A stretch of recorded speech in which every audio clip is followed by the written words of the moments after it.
Hello today, and welcome to our podcast. Today, champions are built, and this is Coach EJ, the brand. And this is Coach Aaron, the source. Today's topic, guys, we're calling it exposure or exposed. Something that was prompted by something that EJ said in one of our previous podcasts. And I like that. Let's look at it from a couple different standpoints. One, what's proper exposure?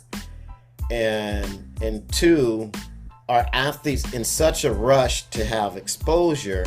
Are they actually getting exposed? So, what are your thoughts, EJ? Man, I tell you, Aaron, I have so many things going through my head right now when we said that initially, exposed or exposure.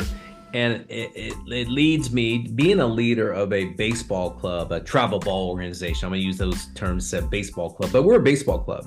Mm-hmm. And that's important because it encompasses a lot of different things.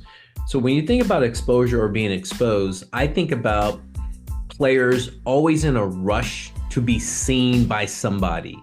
Mm-hmm. Like someone in the stands or somebody told them, you need to do this. Well, as we know, Aaron, every athlete is different and every athlete has their own personal journey. And that is through a process of evolution through their maturity of their body and if they're ready mentally and all that. And I think when I think the exposure and being exposed, I think about, is that athlete ready to handle what's going to really happen to them when they go to get exposure? And I'm going to tell you, when you go and get exposure, you need to be ready physically and mentally because they're going to undress you. They're going to undress you and tell you how it really is. At least the good ones are. Right. People that keep on saying, come to this showcase. Come and get your rating. You're doing great. They're just trying to collect your money. Right. And then when you do get exposed, you're like, but they told me I was good. Yeah. Yeah. What happened to me, Aaron? So I think about, understand exposure and understand about being exposed. Because what I just explained to you right there, you got exposed. And I see a lot of young athletes get exposed and then they quit, or they're like, it's over, and they're a sophomore and it's over already. Right. Oh, come on, so understand, when are you ready for exposure? And regardless, you're going to get exposed either way, but be ready. That's what I'm saying. That's my initial thoughts today as we talk about this subject. Yeah, I like where you went with that, because you're basically talking about preparation. And we have a saying, it's better to keep them guessing about who you are than to confirm you're not who they want. Do you understand what I'm saying? Absolutely. And I think, I run into that a lot, because I'll have athletes who say, hey, Aaron, I've got this showcase coming up, and I'll say, when? Oh, it's in 2 weeks. I got to run a 60. I'm like, don't run the 60.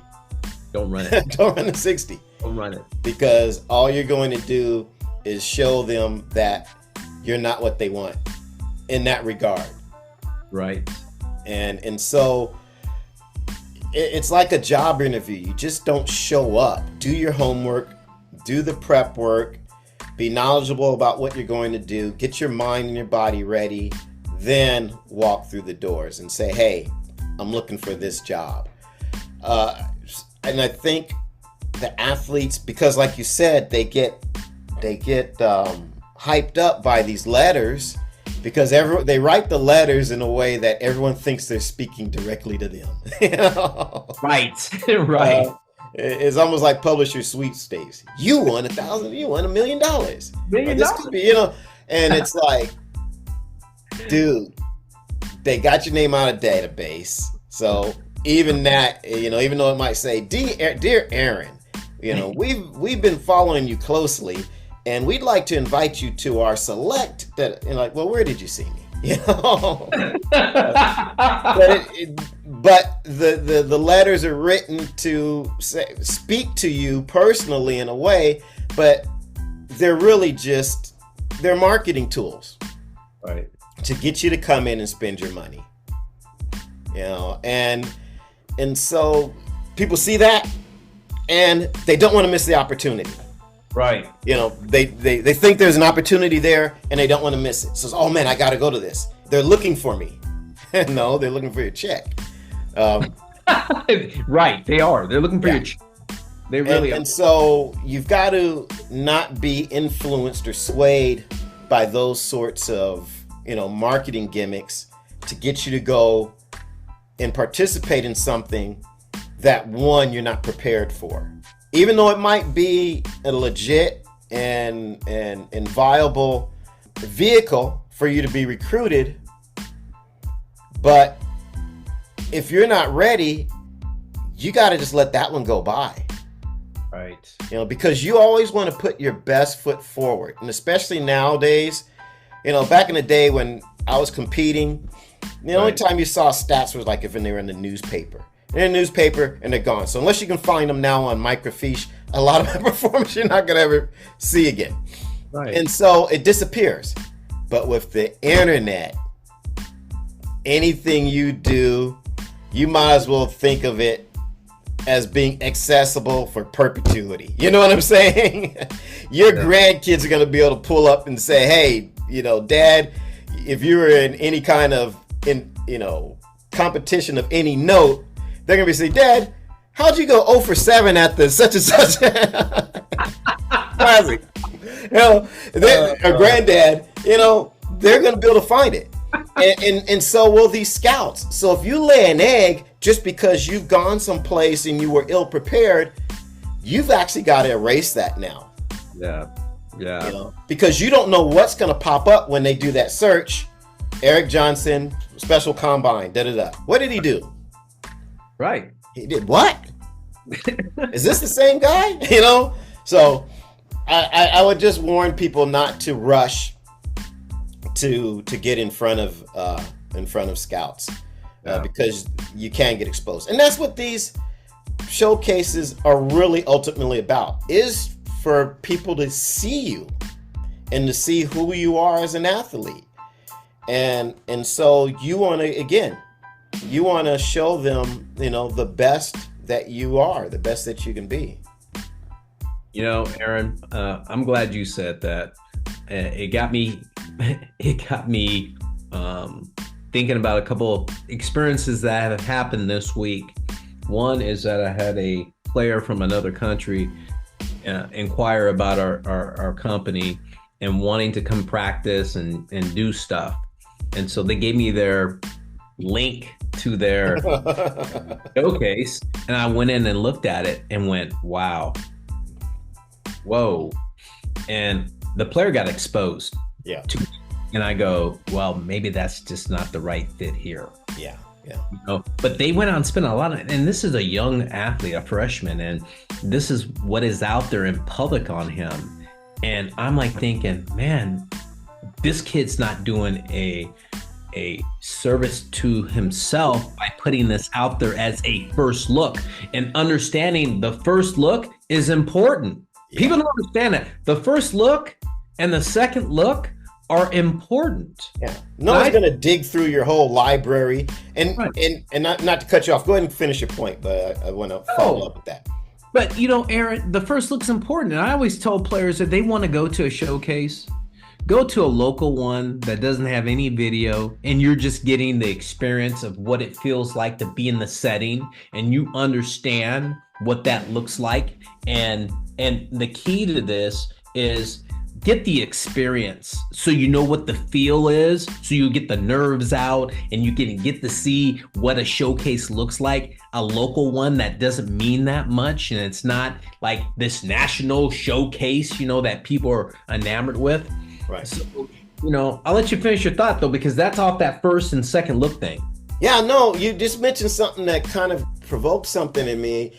And it just kind of was a red flag. It said, and it's basically parents, don't be in such a rush to post everything your kid does.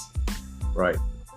Because you're sitting up there posting a whole library of their performances, and unless you have the real eye for what scouts are looking for, you may not want to put that up there. Exposed right there. Because now coach so-and-so, coach D1 coach goes on the internet, pulls up your kid, and there's whatever, 12 races, 12 at bats, and okay, they might be singles, doubles, triples, whatever, but he's looking at the kid's not hitting the ball off the barrel of the bat.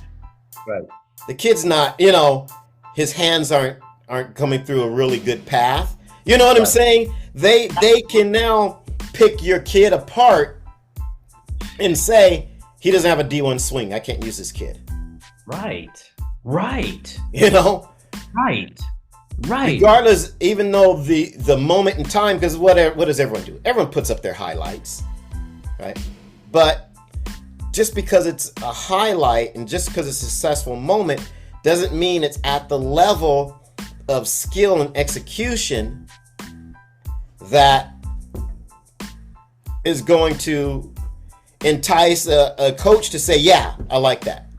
Now, your son hits a line drive in the area codes off a kid who's throwing 92 miles an hour, or a known, well-known pitcher, whatever.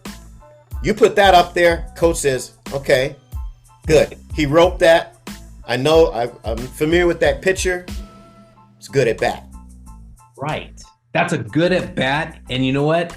That's a good situation and a good experience. Yes. It doesn't mean you're getting a scholarship. It doesn't mean that you're all that. It just means that you had a good moment, a coach recognized it and put a check by your name, and it was a good thing. So when they do talk to you later, they can say, yeah, I saw that at bat, but I need to come and see you somewhere else. Exactly. It's not the end all. And I think a lot of people think if you go to a showcase, right, get exposure, it's the end all. It's not. It's a long journey through your athlete's life. And now you need to weigh that. Right. Exposure versus exposed. Yeah. And if I was a college coach, I'd be more interested in seeing a kid who runs a race and maybe takes third or fourth in a competition of other highly skilled sprinters than to see him blow out, a bunch of also rans at a dual meet. Right. That's going to tell me a lot more about that athlete, because again, as coaches, we're not just looking at the successful moment. We're looking at the process. How is that athlete getting there? Right. And if you just show your kid hitting off a tee, well, okay, there's some mechanics there that I like, and I see, there may be some things to work with. Kid may have some aptitude, or I see a kid blowing out the field, and he's a 10-5 sprinter against 11 flat sprinters or 12 flat second sprinters. I can say, okay, well, let me watch his running technique. So there's some value, but it's not going to sell, because the next thing that me as a coach is going to say, okay, what's he going to do now with kids of his, against kids of his caliber? You're going to say, what can this kid do, or how can this kid hit against quality pitching? Right. So I just think you got to be careful about what you're putting up on the internet. I'm not saying don't film and collect that library, because I think it's great for memories and all that stuff, but maybe keep that under the private toggle, not the public toggle for everyone to see. Yeah, man. I mean, you couldn't have said any better. And it just gets me to think about what you explained about that sprinter. And college coaches that I talk to, which is a plethora, especially throughout the whole year, but we're getting into a really crucial recruiting period of time right now during the start of May here, all the way through the summer, into the summer and through the fall. And the number one thing I hear is that I want to know how that guy handles failure. So you get exposed and you're not doing, you're not having your day. How do they deal with it? And you're a good player. Okay. How are you dealing with that? How are you going to deal with that? So there's another layer to that, Aaron, about once you get exposed, how do you deal with it? And where do you go next? Because coaches want more than one look. Yeah. Unless your skills are just not there and you got exposed and you're not strong enough, you're not physically there yet or whatever. The point being here is that how do you deal with this stuff? And that one look is not your death penalty, as I say, but could be your way of maybe showing them a trait, a fixed tool that says, that guy's a competitor. I like the way he handled himself. I like the way he went about the process when he wasn't successful. And that can lead to good exposure too. Right. There's a two-way street in this, exposure, positive exposure, negative exposure, exposed correctly, not exposed. There are so many layers to this. And I tell people this, I said, listen, if you're going to go out, please be ready. Be ready physically and mentally, and do your homework. Do your homework and train. Don't go to a showcase or don't go get exposed or have exposure if you haven't practiced the event. I mean, Aaron, when you were running track, you went to go practice the event. So when you got an event, you could just go. Well, you have to be that same way in this process. Practice the event so you can go out there and give your best effort and be prepared. You said it earlier, preparation. I thought that was key when you said that, being prepared. So let me ask you this to kind of just continue on the same thread that I was on. I would assume, logically then I would think, if you're putting together a highlight reel or a library of things for your athletes, kind of i.e. recruiting, okay, you should have that really be screened by a coach. Yes. You can say, and within that, in that catalog of items that you're putting up there should also be failures. So maybe a kid battles at an at-bat against a good pitcher, still strikes out or gets out, but that can show a lot about an athlete as well, right? Right. Character. So I think it's not just, if I'm correct, it's not just going to be putting the best moments of our life, up there, but putting a broad spectrum of some of the things that the athletes, done. Maybe it's a bobble that they stay with it, and try and make the play. Maybe it's congratulating a teammate when they, do you understand what I'm saying? Absolutely. It's Aaron, you're talking about real. This is how it really is. Yeah. When I see athletes send over stuff to people, okay, it's the best moments. Yeah. And it's all it is like this highlight reel of, it's kind of like, you see Michael Jordan and he, the GOAT basketball. Yeah. It's always a dunk. It's always a dunk, know? The dunk, and it's beautiful and everything's great. And people need to understand that college coaches, recruiters, or wherever you want to say, associate head coaches, they want to see real. If I send a video out on a kid and I show him 10 swings, I give him 10 swings. Now, all those 10 swings I don't piece them up and go, oh, he hit this line drive. Let me put this in the video. Here are 10 swings. Take a look, because you're not going to score up 10 balls in a row, Aaron. Yeah. But the mechanics, yeah, the way they swing, there's a story behind that. Right. Yeah. So you're talking about this is how he hit a high fastball. This is how he hit a ball low on the outside. This is how he hit a breaking ball. It's real. I can't even tell you anything more. I'm so passionate about it. It's real, man. Real is sports. Real is competition. Real is how it is at a level of competitive sports. It's just real. You're not always going to be your best, but you need to give your best effort and you need to be mentally there. So what you said earlier, going down that path, yeah, man, understand that, man. You can't sugarcoat stuff. You're gonna get, hey, if you sugarcoat stuff, Aaron, you won't get exposed, brother. Well, I have nothing else to say. I think I'm tapped out. I'm exposed. I'm exposed. And that's but good. I think you're right. I really do. So, parents, I guess to say, or athletes, there's a lot to this. And, one, don't rush to get out there and be and for the exposure. Two, understand that you got to put your best foot forward. And three, the exposure you want should be multifaceted to show all aspects of your athlete. Well Got said. anything to add to that? No, well said, man. That wraps us up today. This is Champions Are Built. This is Coach Eric Johnson, the brand. And it's Coach Aaron Thinkpin, the source. Almost forgot my name. We'll see you. We'll see you.